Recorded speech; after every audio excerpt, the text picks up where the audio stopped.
What is up, everybody? It's Dr. Vibe here, host and producer of the award-winning Dr. Vibe Show, the home of Epic Conversations, and I'm the host of Epic Conversations 2020 Best Podcast News Award winner, 2018 Innovation Award winner given out by the Canadian Ethnic Media Association. I also co-host and co-produce the only online show in the world for dads and fathers that is sponsored by Dove Men Plus Care. And as always, I'd like to say you're blessed, highly favored, a magnet for miracles, and a solution for someone's problem. We is here on Black Canada Talking.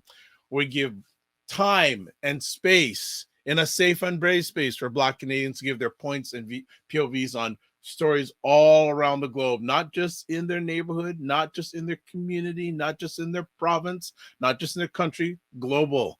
So as always, again, I'd like to say you're blessed, highly favored, a magnet for miracles, and a solution for someone's problem. A few little housekeeping items. Subscribe to the Dr. Vibe Show on YouTube. And if you subscribe on YouTube, make sure you hit the notification bell, which will tell you upcoming conversations. And for those who may not be with us for a minute, about 4 hours before midnight, I passed 1,000 subscribers on YouTube. So I'm very, very happy with that. And support is always, and two of our friends that are on today are key in that push because they are so fantastic. And also like it on YouTube, wherever you're watching, subscribe.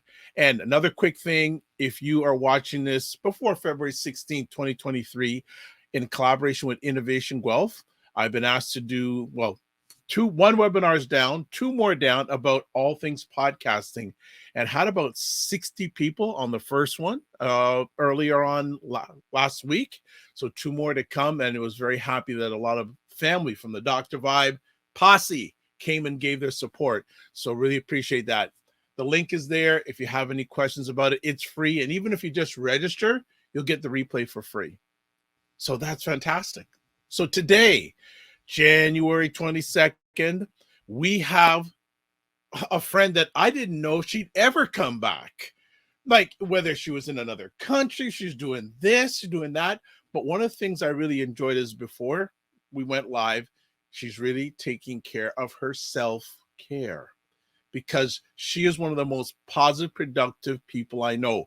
Journalism, media, regardless, one of the most positive, productive people. Notice I didn't say busy. I can't stand the word busy because sometimes I ask people they're busy and I go, really? That's really what's keeping you busy? This lady is positive, productive. So welcome back to the Dr. Vibe Show, to Black Canada Talking to everybody. Sarah Onyango is back.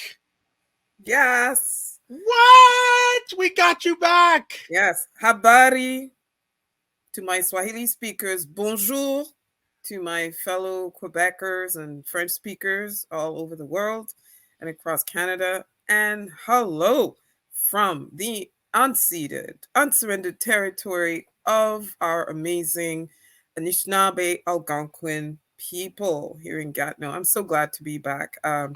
Yeah, I've been gone for. I was gonna say before the show I was gonna document, but I said no, I don't want to do that.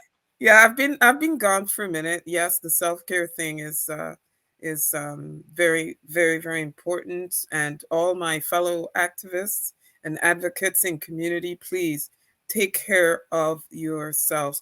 I was also out of the country. I went home because with everything that's happening to Black people here, a lot of us need to go home. And I'm not just saying that because I'm from the continent. But I know a lot of people went to Ghana over the holidays. You saw the American celebrities and otherwise. I saw a lot of people went home to Jamaica. They went to the Caribbean, etc. And that is such a source of nourishment for our souls. Anyway, I'm glad to be here. I can't wait for the discussion. Yes, this is going to be hot. How are things on the radio station? Oh, well, we've been back in the studio since the summer, earlier in the summer. So things are, we're rolling along. Still adjusting to, sort of the hybridness of, you pre-record, you're doing interviews by Zoom. Sometimes you're in studio, you're live, but it's going well. It's going well. Good. Well, really glad to have you back. And yes, when we put up the fist like that, we know who's coming next. Here he comes, Cesar. Cesar, how Hey, there man. my brother, how are you, sir? I'm very good, my brother. I'm very good, my sister. Always a pleasure to see you. Thank you always for having me. Truly an honor every time. Well, it's a pleasure to always have you. How's the Dr. Vi, family? Yes. can I just insert my congratulations to my brother Yes. Cesar Ndema-Moussa on his 2023 Dreamkeepers MLK Day citation for actually Life Achievement Award, not citation, Life Achievement Award. He got the nice glass gold Why have you? engraved. Come on, next time you come on. You got to Yeah, show us you that. need You to. can't. You You need can't to. hide that. Yeah, you need to You got. show that award, You need yo. to know, because one thing, Cesar, when I introduce myself to Thank you. organizations, I tell them, yes, I'm a two-time Kenyan Ethnic Media Association winner, and I show them. I Mm-hmm. show them the award. Mm-hmm. You see, I show them. Yes. So please, Yeah. At some please. point, you need to go get it and then bring it and then show it. It's So in the maybe not living this room. I'm broadcast, but the honored, but next one. yes. Congratulations. How did it feel to receive that award, my brother? In the honesty and truthfulness that you know me, and I take for witness my dear colleague and friend Kessia Peters, I am not someone who has ever cared about awards. I will go back to even a teenager. First national kickboxing championship. I didn't care that I didn't have a black belt. I was there for the competition and I won it all. My logic is always to prove who and what I am. It's never been about the gold or whatever you want to call it, the award. But I value it. Please don't misunderstand me, because it's one thing to say all that I've said. It's another thing to be at the event, to have people there, you name, receive it, people applaud you, and people showing you that recognition. So I am truly honored.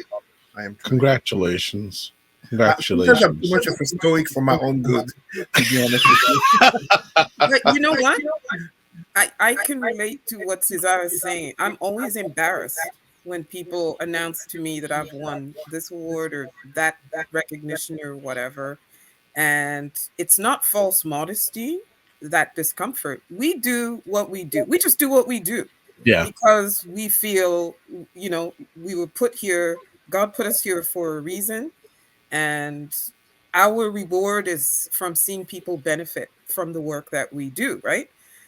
But in as I age, I've realized that, you know what?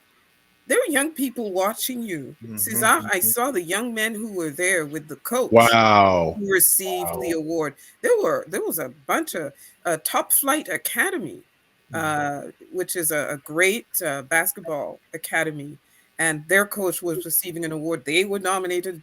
He was nominated by them, and they just stood up. And I mean, those young men were watching you, Cesar, and hearing about your work and who you are in the community, etc. Don't minimize that. That's true. It's a seed. It's It's legacy. true. You're It's planting true. a legacy. It's Yeah. very, very true. Thank Um, especially in our environment, we need as many father figures, whether Mhm. biological or non-biological, as possible. So I know you don't take it lightly and you're very humble, but please know that you matter. Thank you. I'm honored. I have my mentees repeat that to me, but it's not that I even try to minimize. I just always, in staying true to my principle and my heroes, as you see behind me, Yeah. I always try to tell myself how true, and I mean, it's used today as an insult, but really it's a black thing. How woke am I in action as to my words? Mhm. Because ultimately, they say the value of a person is in terms of what they left behind in terms of emotions. To that, I also had the value is also in terms of the actions. So, something I noticed since my early days of activism as a teenager and early 20s is that A lot of people talk, but very people walk, and even less people are there when it's hard times. You know, the award, National Lifetime Achievement Award, and for Martin Luther King Day Jr. Day.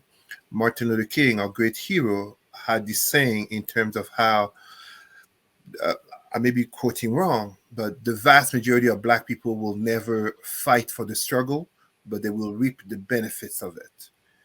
I choose to be in the few. I'm not trying to be a martyr. I'm not trying to repeat or redo what XYZ has done in the past. No, I believe in staying alive. I believe in trying to be, trying to be there old with your family and seeing your grandchildren, etc. Totally stay alive, but stay alive. And in Pan Africanism, we have this saying. So people hear Pan Africanists, the Kamit, the Hoteps talk about the ancestors. There's a little nuance. It's not to the ancestors, it's to the deserving ancestors. I live to be a deserving ancestors.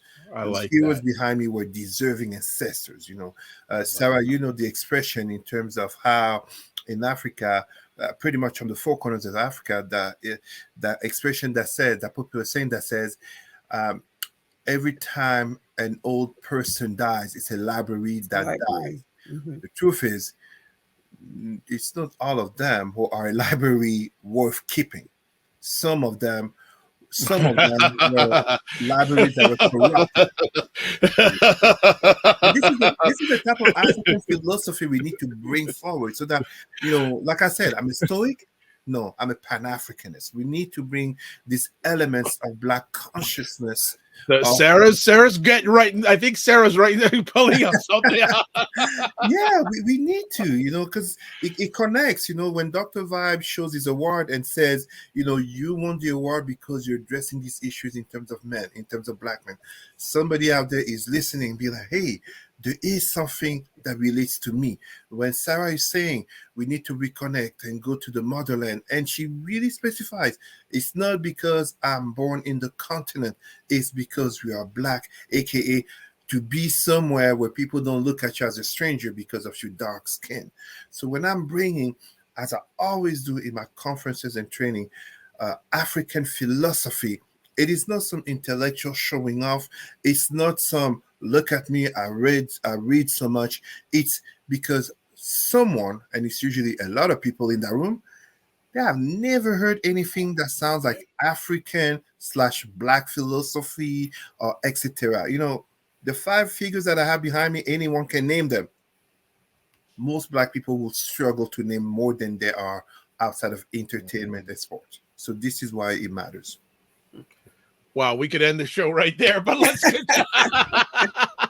man, yeah, drop Mic the drop. mic. But and so that leads us a good appetizer to our conversation topic for the day. And Sarah, coming back strong as she always does, wanted to talk about Black legacies in Canada.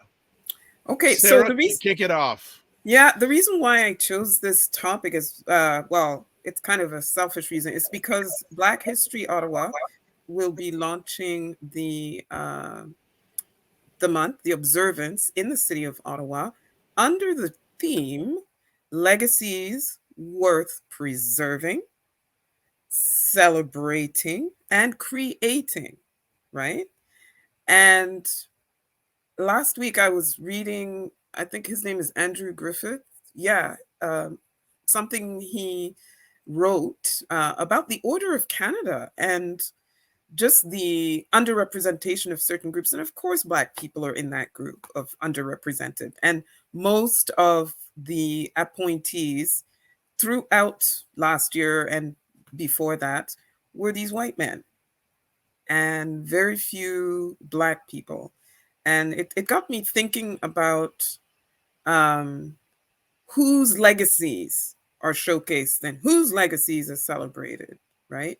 And whose legacies are worth creating. And it made me think of Black legacies because we are going into Black History Month. We just had MLK Day. And yesterday was Lincoln Alexander Day. Why is his legacy not celebrated across Canada the same way MLK's legacy is? Cesar, jump in. I like to follow up with what Sarah said, but go ahead, Cesar. How can I put it? Sarah brings an excellent question here. And when I say an excellent question, right now it's 5:17 Sunday, January 22nd. I believe we can turn on TV and we're going to notice something about how there's so much attention on yet another mass shooting in the US. In Monterey, California. There you go.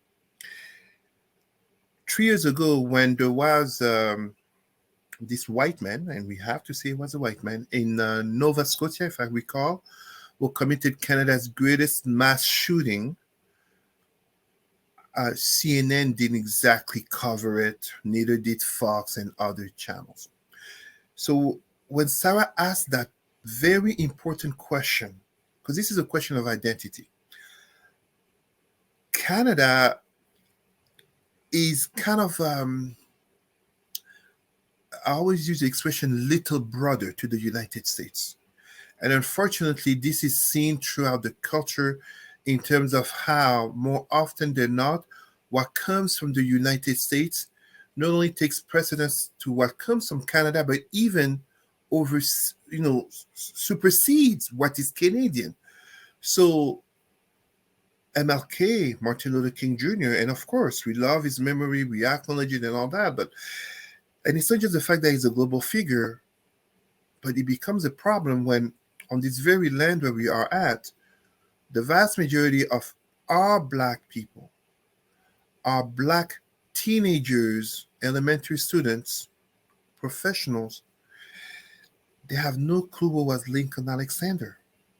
They would have no clue what is 1834, but many of them, you say 1865, you see what I mean?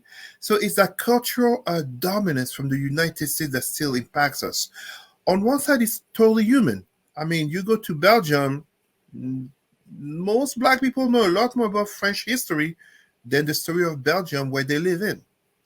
It's a matter of cultural dominance. Unfortunately, it becomes an identity issue when we look at the greater conversation in terms of identities and power issues. What is, in terms of identity as Afro-Canadians, whether we're talking about our brothers and sisters, Afro-Nova Scotians, so from descendants of those who left the United States Independence War and have been in Canada since, whether we talk about the newly immigrants by planes and even those who came to be refugees, the Afro-Canadian identity always becomes diminished because of the US neighbor. But by default, what also happens is that they become unable to truly stand for their own rights and for their own advocacy, because the white dominant majority, you can, if Black people don't know and advocate for Lincoln Alexander, what do you think is going to happen with white people? And that's not a jab at them.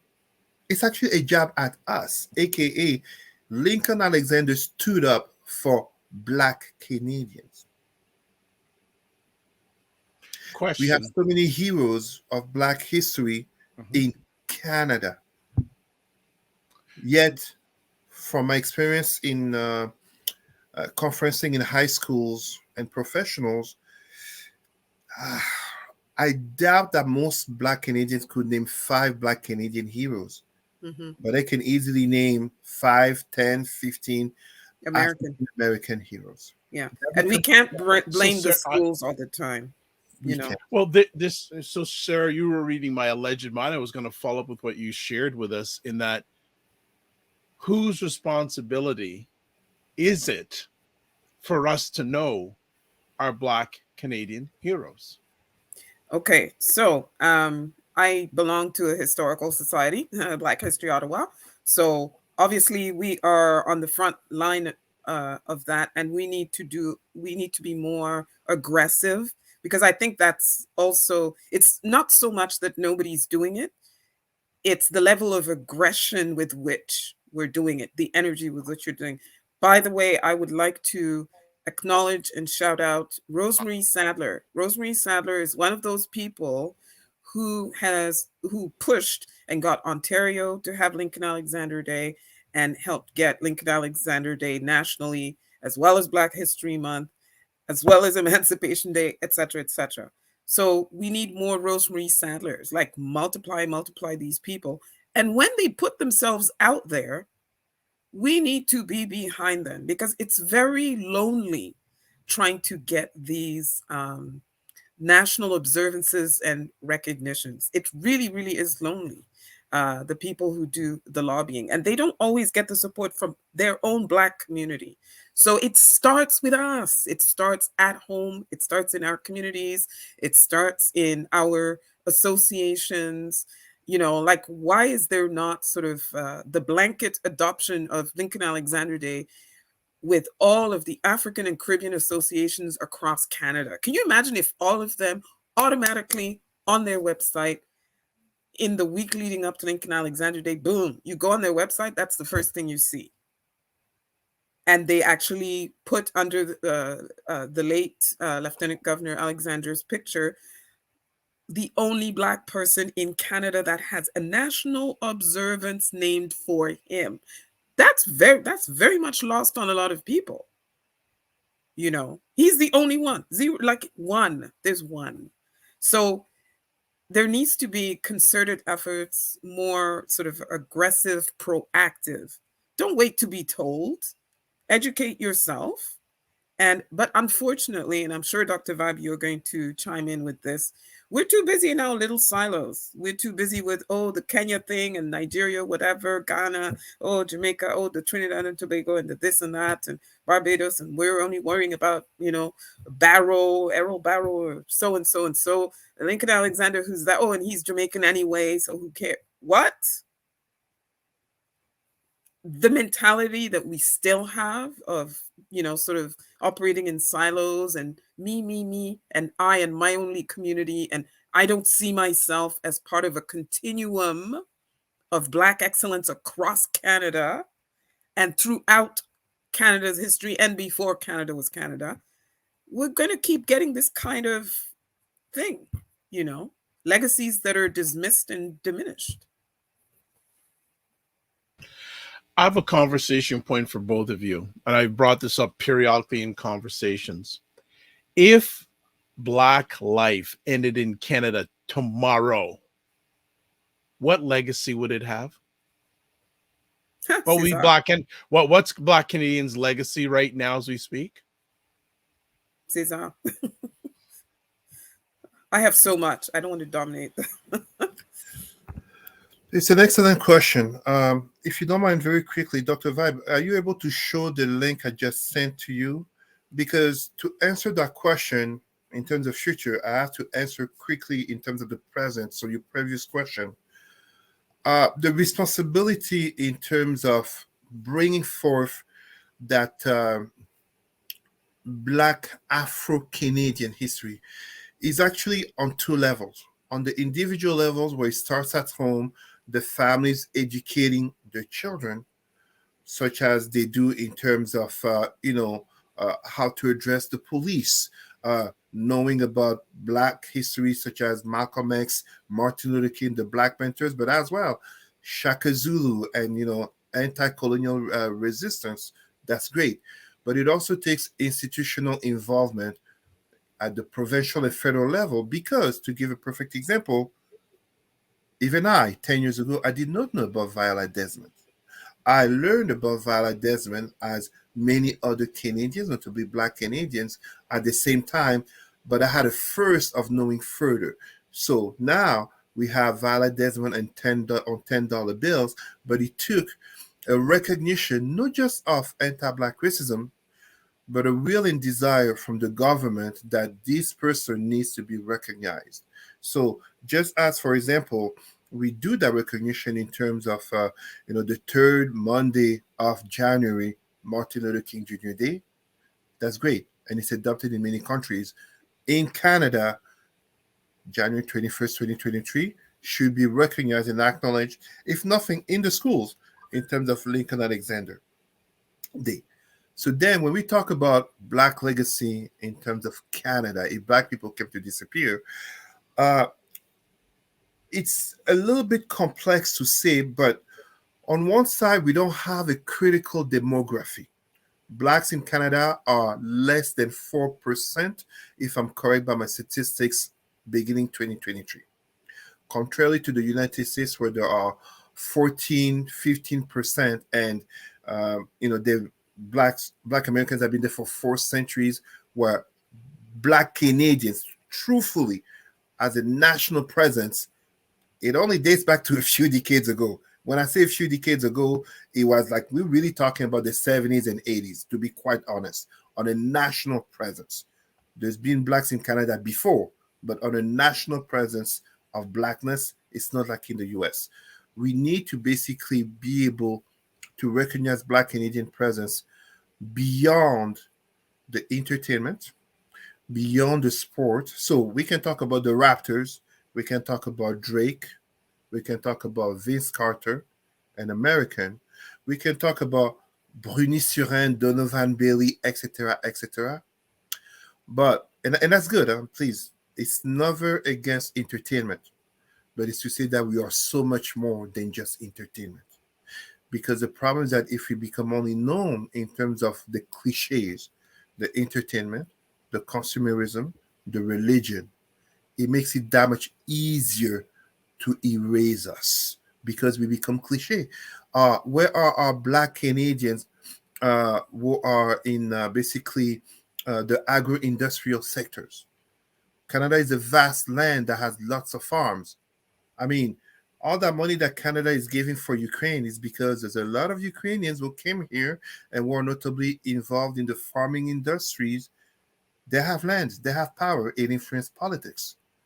We cannot only be seen as a socioeconomically marginalized community and a racially marginalized community if we don't have areas of strength of sectors outside of entertainment. And when I say outside of entertainment, don't misunderstand me. One of the reasons why Hitler and the Nazis were so anti-Semitic is because the Jewish community had a lot of strength in the entertainment sector, but they were also bosses. Us Blacks have a lot of strength in the entertainment sectors, but we are not the bosses. Even in something that is so connected to us as the hip hop culture and rap music, we are not the bosses. We are the producers and the consumers, but we are not the owners. We are not the ones who sign the big checks. Yes, Jay-Z signs checks, but Jay-Z is connected to others who are more powerful than him. We are not at the top of the pyramid. When you're at the top of the pyramid, that's how it makes it that much easier for you as an individual and for your group as a whole to be remembered. I'm going to finish here, but I'm just going to give an example that really speak to when I talk about the three cancers of the Black psyche: entertainment, consumerism, and religion. And it connects to what we talk about legacy in terms of Blackness. You can be well educated, rich, great job, great house, etc. as a Black person. But if your community is still seen in terms of negative statistics, you are a potential victim. Meanwhile, on the opposite side, you have other communities that obviously have people living in poverty, people who are uneducated, etc., etc. But they are shielded a lot from racism and discrimination because the group as a unit is seen as strong. My success, Sarah's success, Dr. Vibe's success, that the Raptors player or the musician winning an award success, the Black professional success as an individual, it's like a finger. We need to come together as a fist. This is where we get stronger. Thank you. Sarah, continue. Yeah, well, for me, the Black legacies in Canada that really stand out have a lot to do with advancing human rights, have a lot to do with social progress. A lot of racialized non-Black communities it seems to really be lost on them that, you know, the fights over housing, over acceptance into certain professions, the military, and all of that. Very often, some Black people had to go there and endure the humiliation, the rejection, had to physically, in some cases, fight, had to sue, had to go before the Supreme Court, Donald Moore had to help change the immigration laws, right? The number 2 construction battalion with the military, um, the treatment even of our athletes. You're talking about sports, but the treatment of our athletes as well. Very often you will find that there were some Black people on the leading edge of fighting for rights and recognition and fair treatment. Unions. There's a reason why Canada's labor movement reveres someone like the late Stanley Grizel. Why? Because he teamed up with the likes of A. Philip Randolph to advance workers' rights. He was a Black man, okay, who died even recently. So he was living history until a few years ago. However, that's not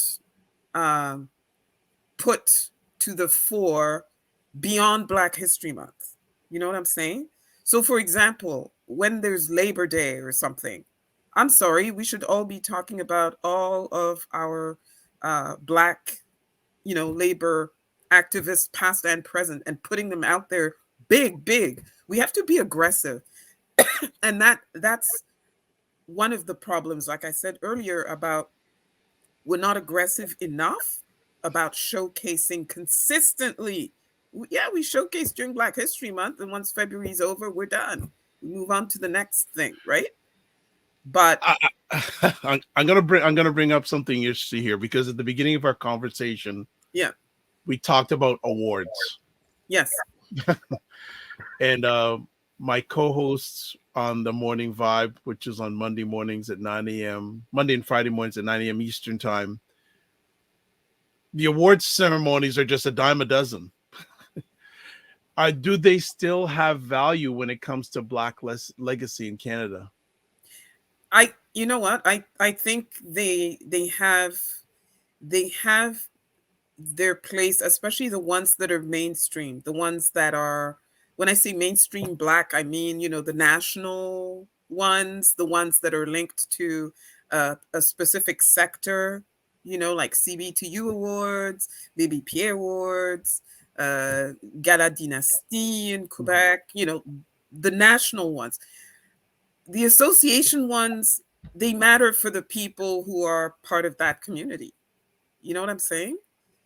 And that's also, I asked myself the same question, Dr. Vibe, a few years back, and which is why I decided to join the United Way and mainstream Black excellence. That's my mission. That get out of my way. I am mainstreaming Black excellence. That's really what I've been doing. And whatever mainstream space I insert myself into, if there's an awards program, you best believe I'm trying to make up my list of some Black people that deserve that mainstream recognition, because you might know them inside your community, but some white and Asian people have no idea who your Black excellence is in your community.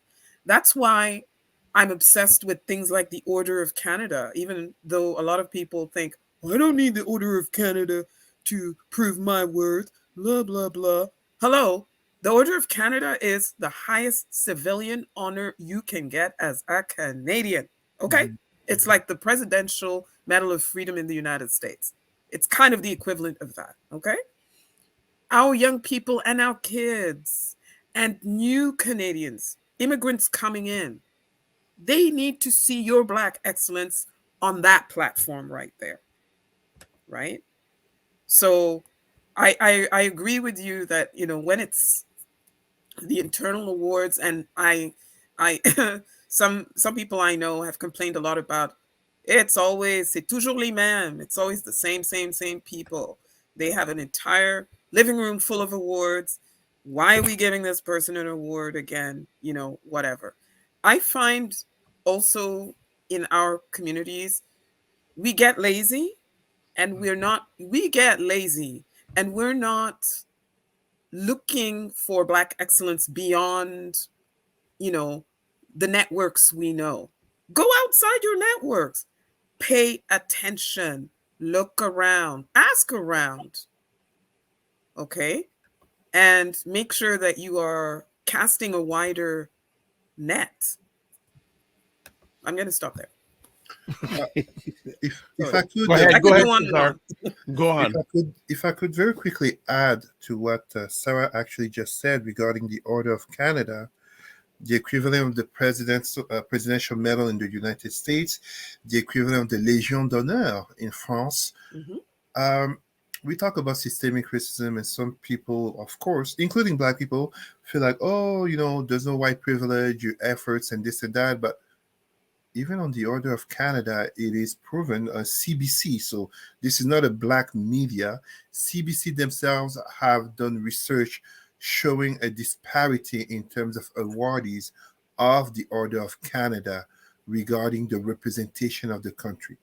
And this speaks to the very fact of when we speak about Black legacies, who gets to be seen, whose story gets to be out there in terms of saying, this is a Canadian story.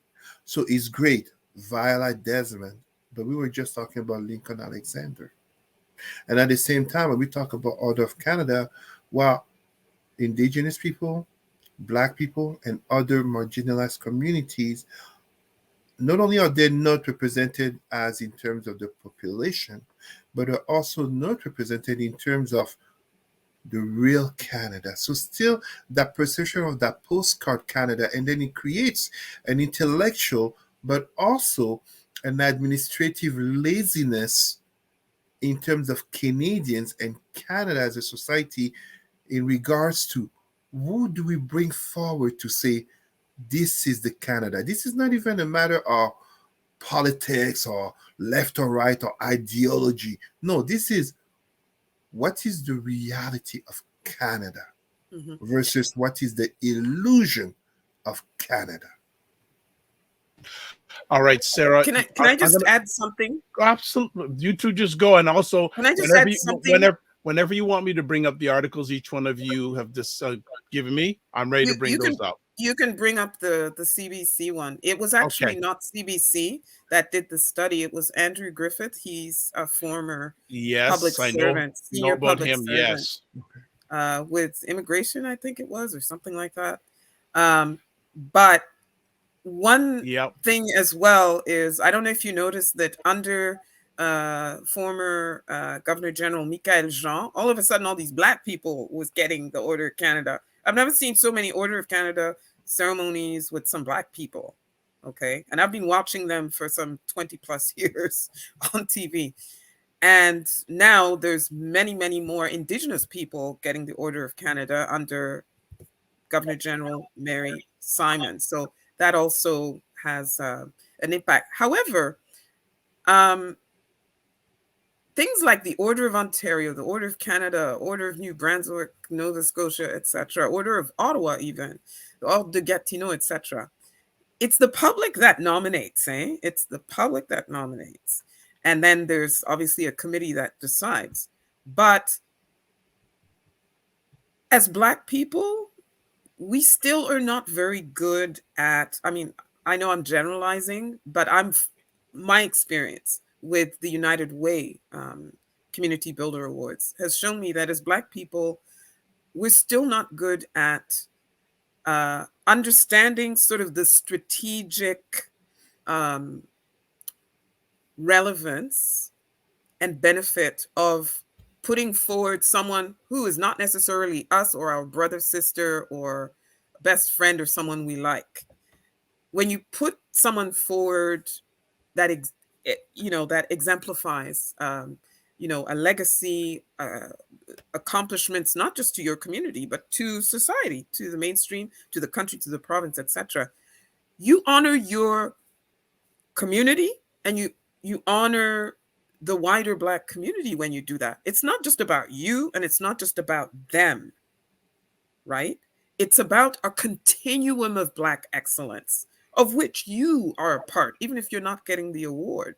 We have to change our mindset, and we have to understand that there's some strategic, you know, value, whether it's the role models for our young people to encourage them to inspire, whether it's the way Black people are regarded in certain sectors, which debunk all kinds of myths. Like if you see all these Black people winning science awards for excellence nationally, that whole myth about, you know, Black people are just good for sports and entertainment, that just goes out the window, right?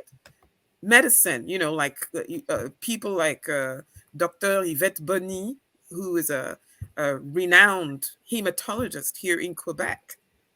Hello, where's her Order of Canada? She has saved many lives, okay, with her research and her methods in hematology. Where's her Order of Canada? Why haven't people in her community put her name forward, right? And she's not getting any younger. That's another thing. Don't wait until they're on their deathbed, you know? So there has to be a mind shift from us so that we put our people forward in good time while they're still here and they're able to have the presence of mind to really savor, etc. And then they can go on speaking tours and that sort of thing, right? I'll stop there. Cesar? No, really nothing much to add. I mean, Sarah said it well. I mean, ultimately, the change that is to come for our community comes first and foremost from us. We can point the finger all we want regarding systemic racism, pointing out the ills of slavery, colonization, and XYZ. There are all those fingers that are looking back at us. And us as a group, us as an individual, especially us in terms of the rear view mirror of our ancestors and the front view of our children, our descendants. And as such, Sarah is correct. We have to honor our people. We talked about me getting an award. It's because of the recognition of our people. We being here with you, Dr. Vibe, is because of the recognition of our people. The good that we do, and in my case, I do a lot of the things that I do for the community. I don't advertise my name. I work with other organizations and other people, but that can only be possible if we recognize the value we can bring to one another. Just as when we clench the fist, it's not just a symbolic gesture or hey, no, it has to mean something. That meaning of something reflects back in terms of the perception that is of our community. It comes to something that brings us together, but something that can also protect us, aka your community is strong. Your community being strong helps to shield us, but it also helps to bring recognition to what our community is bringing to the greater community that's called Canada and the even greater community that's called the world. This is where basically what Sarah was just saying matters. And when we talk about Black legacy, it's not a legacy per se as an individual in the logic of crabs in a barrel. Crabs should not even be in a barrel in the first place. But crabs should all be together on that beach, aiming for that goal, knowing they have to support one another to succeed as a collective. But you make a very important point. Do many of us know that we should support each other? And if we know it, are we willing to do it? Because always I bring up the three things: trauma, repetition, symbolism. Dr. Vibe, sorry, if I can very quickly address No this. problem. I go back to the painting behind me of the heroes. And, integration has fooled a lot of Black people. Not all Black people, but a lot of Black people. Integration, and this is human. This is not even a jab at Black people or some Black people or speaking of religion, entertainment, and consumerism. Not at all. It's very human People want to be comfortable. People want to be able to live, have a good life, see the children grow up, be able to come home safe, and etc. etc. That's human. The problem that has come, and this is where I was referring to our heroes, is that white mainstream culture has divided Black consciousness in North America in the 60s in a split in terms of the extremist Malcolm X versus the integrationist Dr. Martin Luther King. You know, the Black person who can do business with whites. What it becomes dangerous is how, when we see 1967, especially 1968, Martin Luther King starting to wonder if he didn't bring his people in a house on fire. A lot of the issues that we have today are very alike in the 60s in terms of social unrest. So now we don't have Vietnam, and sure, we can say Afghanistan, whatever, but the conflicts are there, the social tensions. We're talking about a culture wars. Imagine in the 60s. Did MLK, his thought of bringing his people in a house on fire, is still very reflective to us today, because when you have a traumatized community as the Black community, even that Black person who has so many white/non-Black friends, including a partner, there is a trauma that's there in terms of the Blackness. Am I Black enough to my Black people? Am I Black radical or too Black to my non-Black circles? This basically becomes a trap of integration where, as Black people, the question is, are you truly free to be Black? This is something I remind people when I give trainings to Black professionals. The vast majority of Black people don't live with whites. They survive to whites, just as indigenous people. They survive. They don't live with white people. They live in a reality in which, if I take the book, it's what it was right here. Peau noire, masque blanc, black skin, white mask, and where some have come. I'm just picking books right here on my shelf. Some, you see this book, Passing. Some who are able to pass, to be more comfortable, they do it in a survival, because it's always that survival instinct. I'm not saying each and every Black person out there is not comfortable in the skin. That's not the question. But it goes back to that meme on the internet. I mean, we have to take example from social media in our age. If you really think you have white friends, bring up slavery, colonization, systemic racism, and see the reaction. Because it's not just going to show if you really have white friends, aka if you really have friends who happen to be white. It's also going to show to what extent are you comfortable in your Black skin, aka to what extent are you comfortable in your authentic truth about being Black, no matter your intersectionalities. So this is the trap of integration where too many of our people, because as an individual, they don't sit truly in balance in their own identity, it becomes difficult to bring them as a collective. And the collective is not just because there's other people around you. It's very psychological. The collective is, even if I am alone in that room, the only Black person, is my fist raised? Or do I lower it in order to have the job? Do I lower it because I'm attracted to this attractive non-Black woman or non-Black man? Do I lower it because I want to fit in this social circle? Do I lower it because I like something that's non-Black, etc., etc.? It's very psychological to answer that question. Then, with all that's been discussed, do we have the energy to make Black legacy an important part to not only Black Canadians' future, but to Canada's future? Listen to me. Okay. Listen to me well. I'm going to do a Cheryl Lee Ralph kind of Come closer. I love her. I'm just, oh my God. Je suis fan Okay. fini. Cheryl Lee Ralph, I met you once in Washington. If you see this, love you. Listen to me. Black legacies are important all day, every day, all year, not just in Black History Month in February, okay? Every day.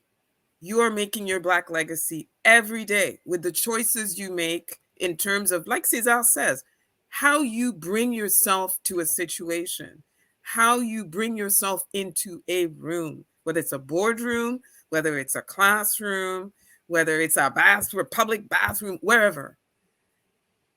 You are perpetuating Black legacy. Like I've been saying this for at least a decade. We need to keep thinking of ourselves in terms of evolving in a continuum of Black legacies. I'm a big picture thinker. I'm not good at the whole silo thing. That's not how I grew up. I'm not good at that. So we have to think of ourselves as part of that continuum, which will continue beyond us. So what do we want? The continuum beyond us, what do we want it to be? Because if our ancestors, whether it's those from the 1600s, the 1800s, the early 20th century, if they hadn't thought of what do I want my legacy beyond me to be, I don't even want to know where we would be, really. Okay, whether it's the West Indian people who took part in the West Indian labor schemes, the domestics who came, the miners who came, the agriculturers, workers who continue to come to this day, if they hadn't thought of, I have a vision for what I want my family, community, etc., to be beyond me, beyond now, today, I don't know where we would be. So we need to be thinking in terms of every day, every choice, every manner in which we bring ourselves to a situation. That is part of the legacy that you are creating. People are watching, whether it's white supremacists over there, whether it's the kids in your house over here, whether it's the young people on your basketball team, whether it's your colleagues that you may or may not like, whatever, they're watching. You are your legacy. You're God's legacy. And that's another thing, the spirituality of it all. Black legacies are a spiritual gift to Canada, people. That's the way I look at it, quite seriously. Black legacies are a gift to Canada in so many ways. But we as Black people in Canada need to understand that, and we need to behave as if we are part of a continuum of legacies, of excellence. Yes, struggle. Yes, suffering. Yes, discrimination. But triumph, innovation, creativity, fight, resistance, wow. Productive. We've produced, whether we've taught in classrooms, whether we've saved people's lives as personal support workers, doctors, nurses, whether we have created a legacy on film. Hello, Jennifer Holness and her husband. Yes, and Dr. Vibe. What we're doing here is part of a legacy of excellence in Black media. Camille Dundas, Roger Dundas. Okay, yep. So everything you're doing is part of a Black legacy, not just in Canada, in this world. Take care of it, nurture it, celebrate it, share it. Wow. Anything else you want to add, Cesar? I think that's just anything you want to add before we close out, Cesar? No, Sarah said it very well. Yeah. I mean, I just repeat, whether we are walking individually or we're walking in group, and when I say we, I just have to say it to make sure for people who have trouble of hearing and understanding. We is all shades of blackness and all intersectionalities of blackness. We always walk and breathe with in the rear view of our ancestors. Our ancestors were not just slaves nor colonized. The vast majority of our history was glorious and free, with struggles, wars, conquests, achievements, and innovations like all peoples of the world. We live in this present, which is better than 50 years ago, which was better than 50 years prior. But we have to make it so that not just in 50 years, but 5 years from now, 2 years from now is better for our children and our descendants. Basically, as me winning an award, but me being on this show and me as anyone every day, there is a passing of the baton, a passing of the baton in terms of you are next to continue this legacy. Mm-hmm. This is what it's about. Mm-hmm. And in your case, Dr. Vibe, something that a lot of people, and it really saddens me because the misinformation, I'm not saying, I didn't say miseducation, but the misinformation that comes too visible in our Black community makes it that our people tend to lack a strategic and long view of issues to come. When Dr. Vibe has a show and we happen to come on the show online, this is something that has a potential of still being accessible, not just next week, not just next month, years and years down the road, and can help someone. It could even be a non Black person, but it can help someone in their struggle. Last but not least, there was a great man. He's dead today, but there was a great man. He was Asian from Vietnam. His name, Ho Chi Minh. Yes. He wrote himself in his book that being in the United States in the 1920s during his trip, he heard the speech of a Black man he knew nothing about. But he wrote the name of that Black man, Marcus Garvey. Decades later, Vietnam War, Ho Chi Minh wrote himself. He didn't hate the French, he didn't hate the Americans, but he wrote, among things that inspired him, there was that Black man in the United States by the name of Marcus Garvey. I can't make it up. I can't make it up. Dr. Vibe, Go ahead. if I Go ahead. may, Go ahead. one legacy, a group of legacy creators, preservers, and celebrators that I'd really like to acknowledge. 100 accomplished Black Canadian women, Dr. Augustine, Donna Jones Simmons, and Dr. Denise O'Neill Green. Oh my God. Though that group right there, those ladies are all about the excellence of Black legacy, preserving and celebrating, showcasing, etc. You now have a reservoir of some 500 Black women exuding excellence in a myriad of fields that any kid, professional, whatever, they can go in there and find all these people that the media and the mainstream claims don't exist. Sarah, you are part of those women. I know. Yeah. Thank you. Yeah. So you And give that's why yourself I flowers support. too. That's Yes. why I support initiatives like that, where they make it accessible for time immemorial beyond them. That's big picture thinking, and that's thinking beyond your current immediate legacy. I'd like to see many more initiatives like that. On the point, that is the end of this episode of Black Canada Talking. I'd like to thank Sarah. You're back. I hope you don't disappear on us for a little while. And Cesar, thank you as always. Sarah, where can people get in touch with you?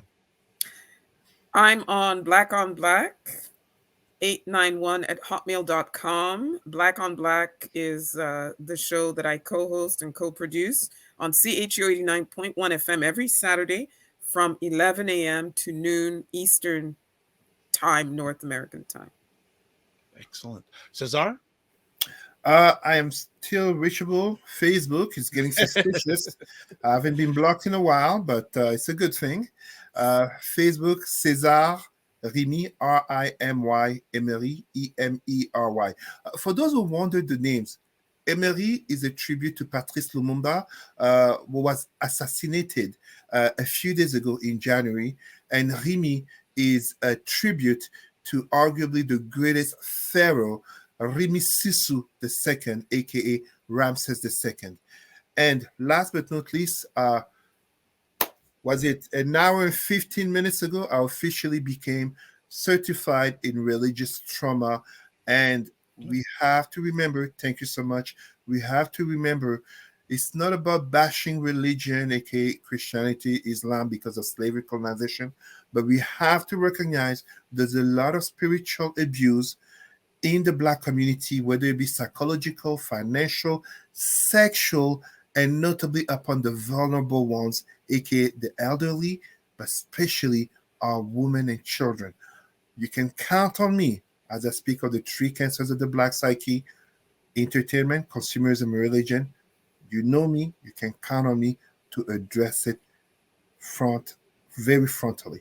Thank you so much. Thank you to both of you. I'm looking forward to more epic conversation in 2023. And Sarah, we're going to keep an eye on you. We don't want you to leave again, unless you have to. And again, for self-care too. All right. Thank you so much, both of you. Thank you again. Thank you, Cesar. Excellent as always. Hey, epic conversation. I don't have too much more to share, but this. You can see on the bottom, you can watch replays of Black Canada Talking at the Dr. Vibe Show on YouTube, Facebook, and LinkedIn. Also, you can go to my website, thedrvibeshow.com, and catch replays there. Also, as I said at the beginning, subscribe wherever you're watching this, particularly on YouTube if you wish, but wherever you're watching this, subscribe. And on YouTube, also hit the notification bell. If you're watching this before February 16th, 2023, you can register at that link right there. I'm doing webinars on how to launch a podcast. And then finally, if you'd like to promote your business or service on the show, please contact me at dr.vibe at thedrvibeshow.com. As always, I'll leave with this. Live your life as a dream. If you can dream it, you can make it. Sometimes you have to get small to get stronger. Block assumptions, then aim bigger, aim better, aim higher, aim wider. Love, faith, and respect. Remember to give yourselves grace. And don't just manage your time, manage your energy. And we are gone. See you soon.